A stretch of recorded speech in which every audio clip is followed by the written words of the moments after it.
Welcome to the deep dive. Today we're diving deep into digital currencies. Oh, yeah. You wanted to understand this better. Right. And I thought it'd be fun to take a look at this book called Digital Currencies, an economic and Sharia study by Dr. Abu Nasser bin Hamad Shekhar. Okay. And it's published in Algeria in November 2021.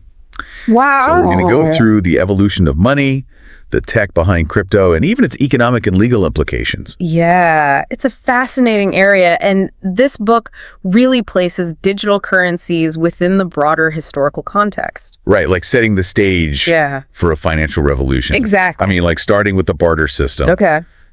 Trading a cow for grain. Sure. I mean, it seems simple enough. Yeah, well, simpler times, perhaps. But think about the limitations, right? I mean, let's say you're a skilled blacksmith. You need a new roof. Oh, okay. You got to find a roofer who just happens to need some custom forged tools. Oh. It's that coincidence of wants problem. Right. Like the book calls it. Yeah. And it gets really tricky as societies grow. It's like a giant puzzle. Right. Where all the pieces need to align perfectly. Yeah. And it never does. Right. So the book actually mentions some fascinating examples of currencies people have used throughout history. Oh, yeah. Things that go way beyond your typical coins and bills. Like the Ray stones of Yap Island. What's that? These giant scone discs that they used as currency. How big? Oh, huge. Really? I mean, can you imagine paying for your groceries with a stone wheel bigger than a car? I mean, talk about inconvenient. Holy. But I guess that highlights why certain characteristics became essential for a widely accepted form of money. And so then we're talking about gold. Right, gold, exactly. It's durable. Yes. It's divisible. Yeah. You can make coins of different denominations, and it's relatively scarce. Yes. Meaning it can't just be found everywhere. Right, and those properties made it the dominant form of money for centuries. And it led to a period of relative economic stability during the gold standard era, roughly from 1871 to 1914. Okay. Governments couldn't just print money at will. Right. They were constrained by their gold reserves. Okay, that sounds like a pretty responsible system. Yeah. At least in terms of keeping inflation in check. Yeah. But this era didn't last forever. Right. So we shifted away from gold-backed money to what we have today, fiat currency. Exactly. So what exactly triggered that change? Well, there were a number of factors, but a key one was the desire for greater flexibility and control over the economy. With fiat currency, paper money is essentially detached from any physical commodity like gold. This gives governments more power to influence things like interest rates and spending. But that flexibility comes at a price, right? It does. I remember the book mentioning some pretty dramatic examples of hyperinflation. Oh, yeah? Where the value of money collapses. Yes. And the book doesn't shy away from the dangers of inflation. One example that stood out to me was the story of Roman farmers driven into debt. Oh. Because the silver denarius coin was repeatedly debased. Oh. So they kept reducing its silver content, leading to a loss of value. So it's a cautionary tale. Absolutely. About the importance of sound money. Right. And it makes you wonder about our current system. It does. Which the book explains is fractional reserve banking. Yes. That concept always seemed mind-boggling to me. It is fascinating. Yeah. And a bit unsettling when you think about it. Yeah. Essentially, banks can create money through lending. Right. So they only need to hold a fraction of their deposits in reserve. And the rest can be loaned out, creating new money in the process. So it's a system built on trust and a bit of financial alchemy. Yeah. I mean, there are definitely potential downsides. Okay. And the book outlines some key ones. Okay. For example, the Cantillon effect describes how inflation tends to benefit those who receive the newly created money first. Often borrowers and those close to the source of money creation. Okay. While those who save or receive it later see their purchasing power erode. That doesn't seem very fair. Right. And there are concerns about wealth inequality. Yeah. And the potential for governments to abuse this power to print money. Exactly. Which brings us to a pivotal moment in history. Okay. The birth of Bitcoin in 2008. Oh, yeah. This is where it all comes together, right? We yeah. have this backdrop of economic uncertainty, concerns about centralized control over money, and then boom, Bitcoin emerges. Yeah, it's like a digital rebellion against the established financial order. Exactly. A revolution fueled by cryptography and this thing called the blockchain. The blockchain. Yeah. I still get a little lost when it comes to blockchain. Okay, well, think of it this way. Imagine a digital ledger. Okay. a record of transactions. It's distributed across a network of computers, Good. not controlled by any single entity. So it's like a public record that everyone can see, Exactly. but no one can tamper with. Right. That sounds incredibly secure. It is, and it's this decentralized, transparent nature that makes Bitcoin so revolutionary. Okay. No single government or institution controls it. Wow.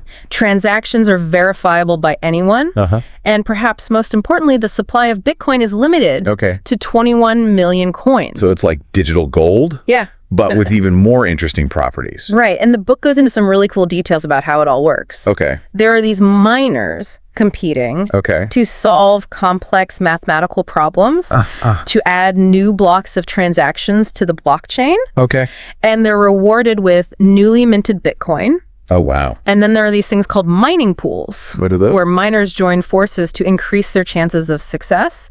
Wow. And then, of course, there are transaction fees. Right, which I always found a bit confusing. It is a critical part of the ecosystem, though. Those fees incentivize miners to process transactions and secure the network. Okay. And they can vary depending on things like network congestion and the size of the transaction. It's a complex dance of incentives and technology all working together to create this decentralized, self-sustaining system. It is. It's mind-blowing. It really is a radical departure from the centralized systems that we're used to. Yeah, and Bitcoin is obviously the most well-known cryptocurrency. Yes. But it's not the only one. Right. The book even touches on alternative consensus mechanisms like proof of stake. Proof of stake. Yeah. I'm trying to keep all these terms straight. It does take time. Yeah. The key takeaway is that different cryptocurrencies utilize different approaches to secure their networks and validate transactions. Okay. Proof of stake, for instance, allows users to stake their existing coins to participate in validating transactions. Right. Which is seen as more energy efficient than the computationally intensive proof of work method. Oh, okay. So like a competition with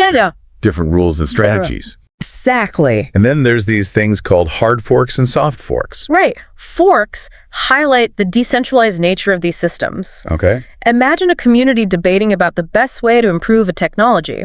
Sometimes those disagreements lead to splits, resulting in new versions of the software. Like the 2017 Bitcoin SegWit update. So it's like a digital democracy in action. Kind of. With different factions advocating for their preferred path forward. Right. And speaking of different perspectives, the book makes a connection between crypto and the Austrian School of Economics. Yes. Now, my economics knowledge is a bit rusty. Sure. But I remember that school of thought emphasizing free markets and limited government intervention. You're on the right track. Okay. The Austrian school sees money as a naturally evolving tool that should be free from government manipulation. Okay. They view gold as the ideal money. But this book argues that gold might not be the perfect fit for the digital age. Yeah, pointing to its limitations in online transactions and the challenges of auditing gold-backed stablecoins. So it's like the search for sound money continues. It does. But in a new digital frontier? Exactly. And it's not just a fringe theory. Right. The book even mentions how economist Milton Friedman predicted a Bitcoin-like system back in 1999. It's fascinating how some early thinkers saw the potential for digital currencies long before Bitcoin came along. That's pretty remarkable foresight. It is. Okay, so we've gone from bartering chickens to digital gold and a crash course in blockchain technology. Yeah. We've even touched on some pretty heady economic philosophy. Yeah. Feeling a bit overwhelmed. It's a lot to take in. We've only just scratched the surface. Okay. In the next part of our deep dive, we'll explore some of the challenges and criticisms surrounding cryptocurrencies. Okay. We'll tackle that price volatility, the potential for misuse, and the debate about whether crypto can truly function as a stable and widely accepted form of money. Okay, sounds good. All right. Welcome back to our deep dive, into the world of digital currencies. Okay. You've already gotten a taste of how digital currencies fit into, the bigger picture of money's evolution. Right. Now let's get into the heart of the economic implications. Okay. The potential benefits, the valid criticisms, and, the transformative impact crypto might have. Okay, so the last part you mentioned, the Austrian school's view of money. Right. It seems like their ideas resonate with a lot of crypto enthusiasts, especially those who are really into Bitcoin. That's right. The Austrian school, sees government intervention in the economy, especially when it comes to money, as a recipe for disaster. Okay. Inflation, market distortions, you name it. Right. They champion free markets and sound money principles they believe Bitcoin embodies. So Bitcoin maximalists, as they're often called, Right. see themselves as carrying the torch for this Austrian ideal. Yeah. Safeguarding money from the whims of politicians and central bankers. Precisely, Bitcoin's fixed supply of 21 million coins is a key part of that appeal. Okay. It's like a built-in protection against the inflationary pressures that can erode the value of fiat currencies. That makes sense, especially given the recent concerns about inflation that we've all been experiencing. That's right. But what about the other side of the argument? Surely not everyone is convinced that crypto is the answer to all our economic woes. Of course not. And the book doesn't shy away from those criticisms. Okay. The volatility of crypto prices is a major concern. Right. Then there are worries about its potential use in illegal activities and the environmental impact of all that energy-intensive mining. Right. Some critics even argue that crypto just isn't practical as a real currency because it's not widely accepted. Yeah, that price volatility is hard to ignore. Yeah. I mean, how can you use Bitcoin to buy a cup of coffee if its value could drop by 10% while you're waiting in line? Right. It feels more like gambling than a stable form of money. That's a common concern, and it's important to acknowledge that crypto is still a relatively young and volatile market. Okay. However, proponents often argue that this volatility is partly a reflection of the instability of the current fiat-based system. Okay. As crypto matures and adoption grows, they believe price swings will become less extreme. So it's a bit of a chicken and egg problem. Kind of. Volatility hinders adoption. Yeah. But wider adoption could potentially lead to greater stability. That's the idea. And let's not forget that Bitcoin, despite all the challenges it's faced, bans, hacks, regulatory crackdowns, has shown a remarkable resilience. Right. It's still here, it's still growing, and that's a testament to its decentralized and adaptable nature. That's a good point. But even if the price stabilizes, there's still the issue of acceptance. Right. I can use my credit card almost anywhere, but I can't imagine paying for groceries with Bitcoin at my local supermarket anytime soon. That's true. Widespread adoption is still a hurdle, but, the book encourages us to think back to the early days of the internet. Okay. Few people grasped its potential back then, but look at how it's transformed our lives. Right. Crypto could follow a similar trajectory. So it's like we're in the dial-up era of digital currencies. Yeah. Waiting for the broadband revolution to kick in. Exactly. Okay. But let's assume for a moment that crypto does achieve mainstream adoption. Okay. What are the potential economic implications? What could that future look like? That's where things get really exciting and a bit mind-bending. Crypto has the potential to disrupt traditional financial systems, create new opportunities, and empower individuals in ways we're only just beginning to imagine. Give me some concrete examples. How could crypto actually shake things up? One of the most promising aspects is financial inclusion. Okay. Imagine a world where people in developing countries who often lack access to traditional banking services can use crypto to store their savings, send and receive money across borders, even access loans and other financial products. So it's like leveling the playing field. Yeah. For billions of people. That's the vision, and it goes beyond just banking. Yeah. Crypto could streamline supply chains, reduce transaction costs for businesses, even revolutionize how we think about property ownership and intellectual property rights. Those are some pretty big promises, but I have to admit, I'm always a bit wary of techno-utopianism. Sure. There's often a gap between the potential of a technology and the reality of how it's used. Right. What are some potential downsides or risks we should consider? You're right to be cautious. There are valid concerns about potential downsides. Okay. For one thing, if access and knowledge about crypto aren't distributed equitably, it could exacerbate existing inequalities, creating a digital divide between those who have access and those who don't. So it's not a guaranteed path to a more just and equitable world. No. It could actually make things worse if we're not careful. Exactly. Like any powerful tool, crypto can be used for good or for ill. Okay. It's up to us to shape its development and ensure that it's used responsibly and ethically.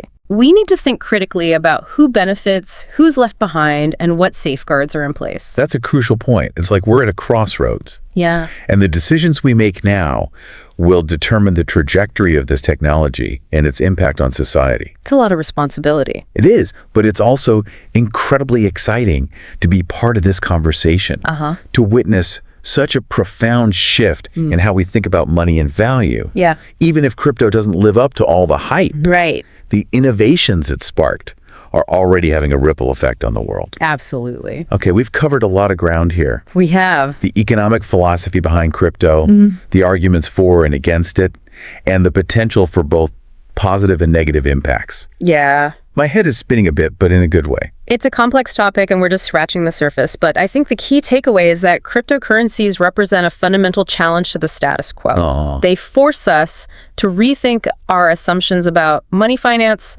and the role of technology in shaping our economic lives. It's like a giant experiment unfolding before our eyes. Yeah. And we're all participants in some way. Exactly. And speaking of different perspectives, you provided a book that also delves into something I find fascinating, Islamic finance perspectives on digital currencies. Okay.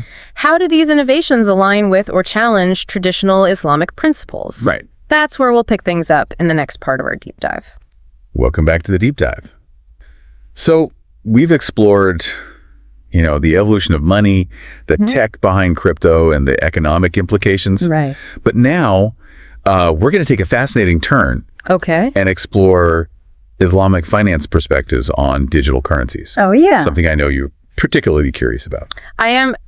It's an area that often gets overlooked in mainstream discussions about crypto, but it's incredibly relevant given the growing global adoption of these technologies and the significant Muslim population around the world. Okay, so to be honest, my knowledge of Islamic finance is pretty limited. Sure. I know it's based on Sharia law. Yes. But could you give us a quick primer on the core principles that guide this system? Absolutely. Islamic finance is all about, ethical and socially responsible financial practices. Okay. It prohibits certain practices that are common in conventional finance, like earning interest, which is known as riba, and excessive speculation, which is known as gharar. Okay. Both of which are considered, exploitative or harmful. So it's not just about avoiding certain activities, Right. but about promoting a more just and equitable financial system. Exactly. That sounds pretty aligned with the values that a lot of crypto enthusiasts talk about, Yeah. especially those who are drawn to the decentralized and community-driven nature of this technology. There are definitely some interesting parallels. Yeah. Islamic finance emphasizes fairness, transparency, and risk sharing. Okay. It aims to create a system that benefits individuals and society as a whole, which resonates with the ideals of many in the crypto space. So how does Islamic finance specifically view cryptocurrencies? Right. Is it a thumbs up or a thumbs down? That's the thing. There's no simple answer. No single fatwa on crypto. Okay. Some scholars argue that cryptocurrencies are inherently incompatible with Islamic principles, while others see potential for them to promote financial inclusion in line with certain ethical values. So it's a spectrum of opinions. Yes. What are some of the key arguments on both sides of this debate? Well, those who are more skeptical often point to the volatility of crypto prices. Right. It's hard to reconcile that with the Islamic emphasis on stable and reliable value. Okay. They also raise concerns about the lack of a tangible underlying asset backing cryptocurrencies. Yeah, those concerns make sense to me. Yeah. It's hard to wrap your head around something having value if you can't physically hold it or see a clear connection to a real-world asset. Right. But proponents of crypto within Islamic finance argue that the underlying technology, especially the blockchain, offers advantages that align with Islamic principles. Like what? Transparency, accountability, and the potential to reduce fraud and corruption. So it's not just about the currency itself. Right. It's about the potential of the technology to create a more ethical and efficient financial system. Exactly. Some scholars even draw comparisons between certain cryptocurrencies and the concept of commodity money in Islamic finance. Okay. Historically, gold and silver, which have inherent value due to their scarcity and utility, have been acceptable forms of money in Islamic jurisprudence. Right. So Bitcoin, with its fixed supply and decentralized nature, could be seen as a digital commodity similar to gold in some ways. That's one line of reasoning, however. There are also concerns about the energy-intensive nature of Bitcoin mining, Right. which some scholars argue could contradict the Islamic emphasis on environmental stewardship. So it's a complex equation with both economic and ethical considerations. Absolutely. It seems like there's still a lot of discussion and debate happening There is. within the Islamic finance world Yeah. about how to approach cryptocurrencies. Yes, it's an ongoing process of interpretation and adaptation as this technology evolves.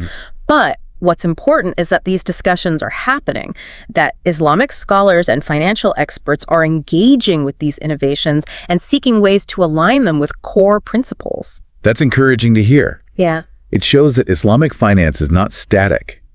It's dynamic and responsive to the changing world. Exactly. And it highlights the importance of critical thinking and ethical reflection when it comes to any new technology, whether it's crypto or something else entirely. Well, you've given me a lot to think about. Good. I feel like I've gained a whole new perspective on digital currencies, from their historical roots Yeah. to the economic and even religious debate surrounding them. It's fascinating. It's been a truly deep dive. It has been. I feel much better equipped to navigate this complex and ever-changing world. I'm glad to hear that. And as you continue to explore this fascinating landscape, I encourage you to keep asking questions, keep learning, and keep an open mind. The world of digital currencies is constantly evolving, and who knows what innovations and challenges lie ahead. That's great advice. Thanks for guiding me through this deep dive. You're very welcome. I feel like I learned a lot. Good. Until next time, keep exploring, keep questioning, and keep diving deep.